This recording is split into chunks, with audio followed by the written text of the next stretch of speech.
今天咱们用司机的第一视角教大家装车。首先，咱第一步要明白挖掘机的操作。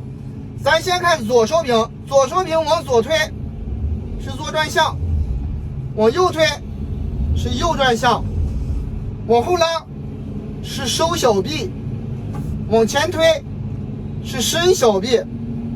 再说右手柄，右手柄往前推是下压大臂，往后拉是提大臂，往右掰是外翻铲斗，